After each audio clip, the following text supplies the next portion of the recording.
بسم اللہ الرحمن الرحیم۔ سامعین حضرات، آج میں آپ کے سامنے ایک نظر اپنے وجود پر سیریز کے تحت جس موضوع پر گفتگو کرنے والی ہوں اس کا عنوان ہے بندگی، معنی و مفہوم، کلام اقبال کے حوالے سے۔ زندگی آمد برائے بندگی، زندگی آمد برائے بندگی، زندگی بے بندگی شرمندگی۔ بقول مولانا جلال الدین رومی، حیات انسان کا مقصد، مرکز و محور اس خالق کائنات اور اس وحدت یکتا، اس معبود ابدی کی بندگی کرنا ہے۔ اس رب نے اس دنیا ما فیہا، جنت اور دوزخ، حور و ملائک، شجر و حجر کی تخلیق کے بعد اگر کسی بات کی خواہش کی تھی تو وہ یہ تھی کہ میں اس دیار میں پہچانا جاؤں، لوگ میری حمد و ثنا کریں، اور اسی سبب اس نے ہم خاکی پتلوں کی تخلیق انجام دی کہ ہم اپنے رب کا ذکر و اذکار کریں، اس کی عبادت اور ریاضت کریں۔ آخر جب ہم دنیا میں کسی ادارے میں ملازمت سے منسلک ہوتے ہیں، وہاں موجود افراد کو اور خصوصاً اس کے چلانے والوں کو، اس کے مالکان یا سربراہ کو کس درجہ اہمیت اور معنویت دیتے ہیں، ان کے حکم کو کس فرما برداری سے سر انجام دیتے ہیں، ان کی دلجوئی اور رضا کی طلب میں ہر طرح سے کوشاں ہوتے ہیں کہ وہ ہمارے کام سے، فعل و عمل سے، تمام اچھی کارکردگیوں سے آشنا رہے۔ ہم اپنی تمام تر قوت اور صلاحیت کا استعمال کر وہاں کے مقاصد کی تکمیل کرتے ہیں تاکہ مستقبل میں ہمیں نئی منزلیں ملتی رہیں، کوئی بھی رکاوٹ ہمارے مقصد میں حائل نہ ہو۔ اب اگر وہ ہیڈ یا سربراہ کبھی ہماری کسی بات یا فعل پر ہم سے ناراض ہو جائے تو پھر اس بات سے ہم کئی دنوں تک ذہنی الجھنوں کا شکار بھی رہتے ہیں اور ہر طرح سے اس کی رضامندی پانے کو پریشان ہوتے ہیں۔ تو ذرا سوچئے کہ جب دنیا میں موجود ہمارے جیسے اس گوشت پوشت کے انسان کو ہماری اطاعت شعاری اور فرما برداری اس درجہ قابل قبول لگتی ہے کہ وہ ہمیں نت نئے مقام اور عہدوں سے سرفراز کرتے جاتے ہیں، ہماری پریشانیوں کو آسان بنانے میں مکمل رول ادا کرتے ہیں، اور وہیں جب وہ ہماری کوتاہیوں اور گستاخیوں پر نگاہ مرکوز رکھیں اور پھر ہماری لاکھ محنت اور کوشش پر بھی ہماری کسی بات سے خوش نہ ہو تو ہم ان لوگوں سے بدظن ہونے لگتے ہیں۔ جو ہمارا خیال کرتا ہے ہمیں بھی اس کی فکر کرنا اچھا لگتا ہے، جو ہماری خطاؤں پر معاف کر آگے بڑھنے کی بات کرتا ہے ہمیں بھی اس کی کچھ غلط باتیں صبر ہو جاتی ہیں۔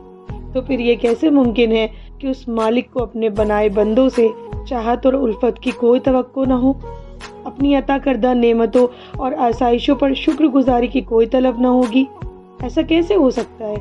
جب اس ذات ابدی کے بنائے بندے ان تمام فعل و عمل کے خواہاں اور متلاشی رہتے ہیں، اپنی تحت کام کرنے والوں سے عزت، احترام اور شکر گزاری کی امید رکھتے ہیں؟ تو پھر وہ رب جس نے ہمیں بنایا اس کا ہم پر کوئی حق نہیں؟ ہم ایک زندگی میں اپنی ساری آرزو، خواہش اور تمنا کی تکمیل کے لیے فکر مند ہوتے ہیں کہ کیسے اور کن راستوں سے، کن ذرائعوں سے یہ مقاصد حاصل ہوں، مگر یہ کیسا المیہ ہے کہ ہم سارے مشاغل میں ایسے مصروف ہوتے ہیں کہ اس رب کی جانب ہمارا دل سچی چاہتوں سے مائل ہی نہیں ہوتا کہ ہم اس کی بندگی اور عبادت کی فکر کریں، کیونکہ اس دار فانی میں اس ذات کے سوا کسی کو بقا حاصل نہیں، اور اگر کچھ باقی رہے گا تو وہ اس سے کیے جانے والا عشق ہے۔ اگر کسی چیز کو بقا میسر ہوگی تو اس شے کو جو اس کی مخلوق کی فلاح اور بہبودگی کے لیے کیا جائے گا، مگر افسوس، صد افسوس کہ ہماری ساری زندگی دنیا کی خواہشات میں الجھ کر رہنے میں یقین رکھتے ہیں، ان آرزوؤں پر جن کی ابتدا تو ہے مگر انتہا کوئی نہیں، کہ غالب کہہ اٹھتے ہیں کہ بہت نکلے میرے ارماں مگر پھر بھی کم نکلے، اور جب اس مصرے کے مصداق حیات گزار کر کافی آگے بڑھ چکے ہوتے ہیں تب ہمیں اپنے کردار اور وجود کی تشکیل کی فکر ستاتی ہے۔ جو کام سب سے پہلے کرنا تھا اس کا خیال ہی آخری عمر میں آتا ہے کہ اب نماز، روزہ، حج، صدقہ، خیرات کی فکر لاحق ہوتی ہے، اور اسی عمر میں تبلیغ اور تقریر کے ذریعے معاشرے کو بدلنے کا تصور بھی نشو نما پاتا ہے کہ پھر یہی کہنا پڑتا ہے کہ عمر تو ساری کٹی عشق بتا میں مومن،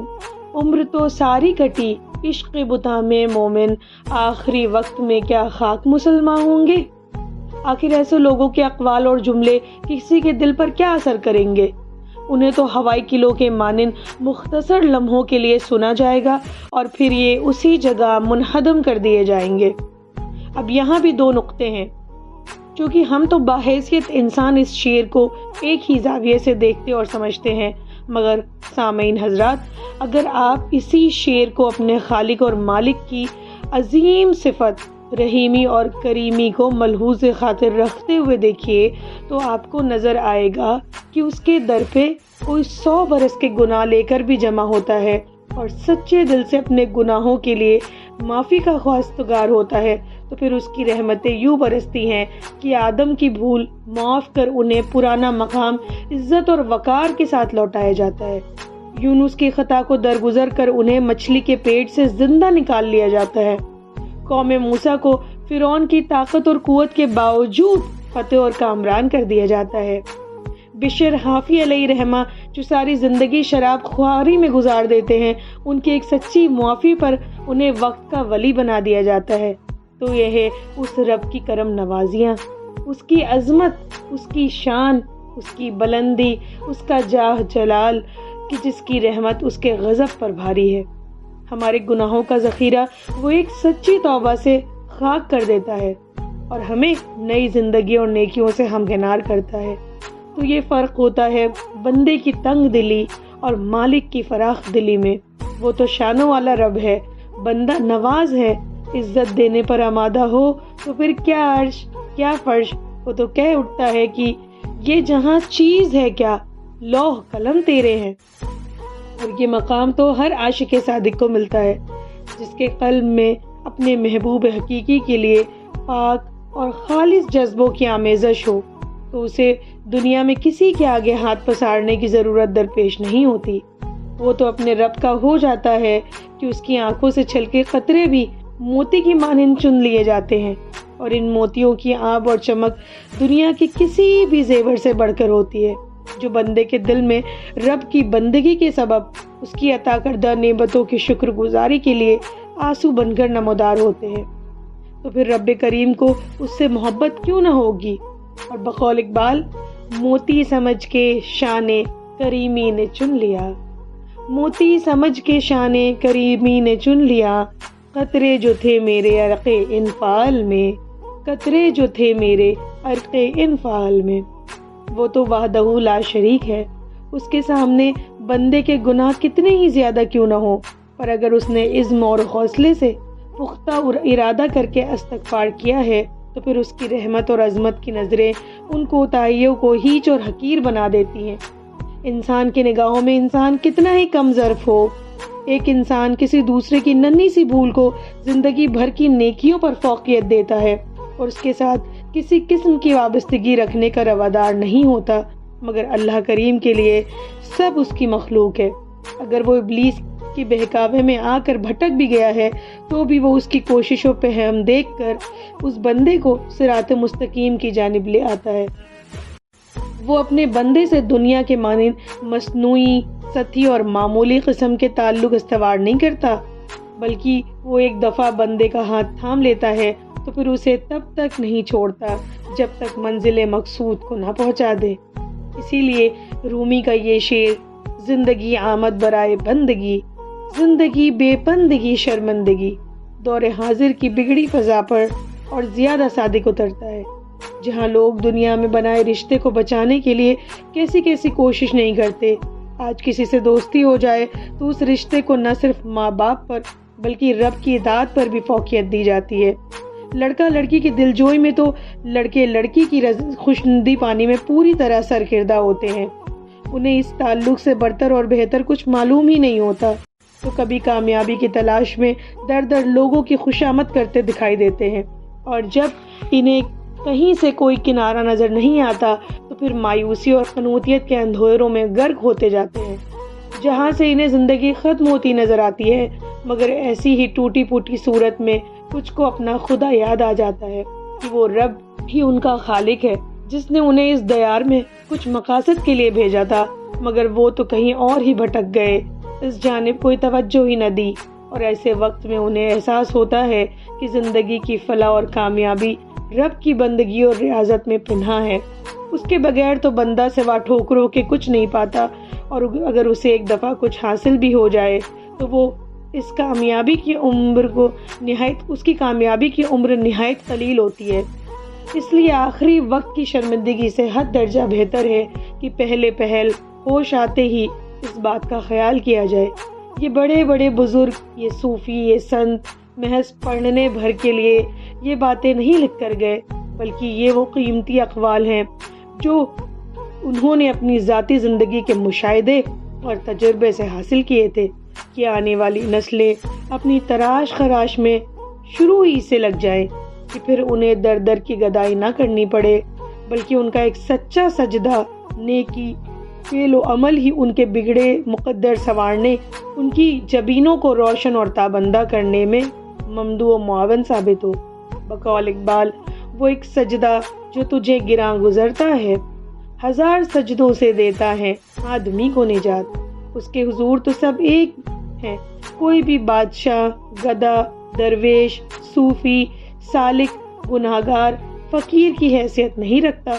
وہاں تو سارا دار و مدار نیتوں کا ہے، مگر ہم اپنی پریشانی اور مصائب کا ذکر دوستوں سے کرنے میں تو یقین رکھتے ہیں، پر اس کے آگے صداقت سے پورے سجدہ کرنے سے کتراتے ہیں۔ آخر کیوں ہمیں اس کی ذات پر بھروسہ، یقین، اعتماد اور اعتبار نہیں؟ دنیا میں ہم سے کوئی جھوٹا وعدہ بھی کرتا ہے تو ہم اس پر اعتبار کر لیتے ہیں۔ وہی وہ شانوں والا رب جس کے ایک کن سے سب کچھ فیا کن میں بدل جاتا ہے، ہم وہاں پر ایسی کمظرفی کا مظاہرہ کرتے ہیں تو یہ فکر کی بات ہے، توجہ کا موضوع ہے کہ وہ رب تو لمحوں ہم پر رحمتیں برسانے کو تیار بیٹھا ہے، مگر ہم ہی اسے موقع نہیں دیتے۔ وہ تو کہتا ہے کہ ہم تو مائل بکرم ہیں، کوئی سائل ہی نہیں، ہم تو مائل بکرم ہیں، کوئی سائل ہی نہیں، راہ دکھلائیں کسے، کوئی راہ روے منزل ہی نہیں۔ اور آگے کہتے ہیں، کوئی قابل ہو تو ہم شان کہیں دیتے ہیں، کوئی قابل ہو تو ہم شان کہیں دیتے ہیں، ڈھونڈنے والے کو دنیا بھی نہیں دیتے ہیں۔ مگر سامعین حضرات، ہم تو اپنی عادتوں سے مجبور ہیں۔ جھوٹی خوشامد، تعریف اور توصیف، دنیا کی آرائش و زیبائش تو ہر لمحہ دل میں پناہ گزی ہوتی ہیں، مگر اس طرف دل نہیں جاتا جہاں جا کر اسے صرف حاصل ہونا ہے، جہاں صرف روشنی ہی روشنی ہے، جہاں بس وقار ہی وقار ہے، کیونکہ ہمیں گناہوں کی دعوت اتنی پرکشش لگتی ہے کہ اس راہ پر جائے بغیر قرار نہیں ملتا۔ اور کبھی اس سب مصروفیت میں، ان مشاغل میں یاد آ جاتا ہے کہ آج جمعے کا دن ہے، تو پھر ہم دوستوں کی جماعت میں خوب اچھی طرح کپڑوں سے آراستہ اور پیراستہ ہو کر اللہ کے گھر کا رخ کرتے ہیں کہ چلو بھائی، آج یہ تصویر بھی سوشل میڈیا پر بھیج کر سب سے داد وصول کرنی ہے۔ یہ کیسا المیہ ہے؟ کاش ہم نے لباس سے قبل دل کی طہارت کا ارادہ کیا ہوتا تو ہماری عبادت میں تاثیر در آتی، اور اس طرح لاکھوں برس کی فریبی اور مصنوعی عبادت بھی ایک کامل سجدے کے آگے کوئی حیثیت نہ رکھتی۔ شیطان یعنی ابلیس نے اس دنیا کے ہر گوشے میں عبادت کی تھی، مگر اس کی ایک حکم دولی اور نافرمانی اس کی ساری ریاضتوں کو ضائع کر گئی تھی۔ بقول ذوق، گیا شیطان مارا ایک سجدے کے نہ کرنے میں، اگر لاکھوں برس سجدے میں سر مارا تو کیا مارا۔ چنانچہ یہ واقعہ درس عبرت ہے ہر اس انسان کے لیے جس کی آنکھوں میں اپنے رب کے لیے خوف ہو، حیا ہو کہ وہ ہر لمحہ ہمیں دیکھ رہا ہے، اس کی نظریں ہمارے دل کی پرتوں کا بھی علم رکھتی ہیں، سمندر کی گہرائیوں میں بھی اس سے کچھ پوشیدہ نہیں، لہٰذا ایسا بھی نہ ہو کہ ہم اس کے آگے بھی سجدہ کریں اور تھوڑی دیر کے بعد منافقت یا شرک میں مبتلا ہو جائیں، بلکہ ہمیں طے کرنا ہوگا کہ ہم کس راہ کے مسافر ہونا چاہتے ہیں، سیاہ اور سفید میں کس رنگ کو قبول کریں گے، اپنے کردار کی تشکیل اور تعمیر کے لیے کیسی صحبت قبول کریں گے، کیونکہ یہ سب سے بڑی حقیقت ہے کہ لوٹ کے اسی رب کی طرف جانا ہے۔ اس دن سارا حساب، سارا عمل بلا کسی مبالغے یا ترمیم کے ہمارے سامنے ہوگا، اس لیے وہ عظیم شخصیت جس نے ابھی تک آپ کو سہارا دیا، وہ اقبال اس موقع پر بھی آپ کا ساتھ نہیں چھوڑتے اور کہتے ہیں، عشق قاتل سے بھی مقتول سے ہمدردی بھی، یہ بتا کس سے محبت کی جزا مانگے گا، سجدہ خالق کو بھی، ابلیس سے یارانہ بھی، حشر میں کس سے عقیدت کا صلہ مانگے گا۔ تو اشرف المخلوقات، زندگی میں تو کشتی میں سوار ہو کر ساحل نہیں ملا کرتا، اس صورت میں تو سوار کو ڈوبنا پڑتا ہے۔ لہٰذا اپنی کشتی کا تعین کیجیے، اپنے محسنوں کا انتخاب ان کی مالی حالت کے بجائے دینداری پر کرنا سیکھیے، ان کے علم، مشاہدے، تجربے پر کرنا سیکھیے، اور اس کام کے لیے گھر کے بڑے بزرگوں اور والدین کی صحبت ہماری اصل درسگاہ ہے۔ اور بائیں ہمہ ان نادر اور لافانی شخصیت کا کلام جو ہمارے لیے شاہراہ بن کر وہ خدمت انجام دے گا جس کا اختتام منزل مقصود پر ہوگا، اور جو ہمارے کردار میں نکھار پیدا کرنے کے ساتھ بیک وقت ہمارے معاشرے کو بھی صحت مند بنا دے گا، اور ہماری دنیا اور آخرت دونوں ہی بن سنور جائیں گے۔ اقبال کے چند مصروں کے ساتھ اپنی گفتگو کو یہیں پر مکمل کرتی ہوں، اس امید کے ساتھ کہ یہ ادنا کوشش جن بھی سماعتوں سے گزرے گی وہ فقط ایک دفعہ چند لمحے ان باتوں پر ضرور غور فرمائیں گے۔ دنیا کی محفلوں سے اکتا گیا ہوں یارب، کیا لطف انجمن کا جب دل ہی بجھ گیا ہو۔ پھولوں کو آئے جس دم شبنم وضو کرانے، رونا میرا وضو ہو، نالا میری دعا ہو۔ ہر درد مند دل کو رونا میرا رلا دے، بے ہوش جو پڑے ہیں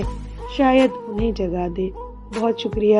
جلد ملتے ہیں ایک نئے موضوع کے ساتھ، تب تک کے لیے سنتے رہیے، خوش رہیے، پیار بانٹیے۔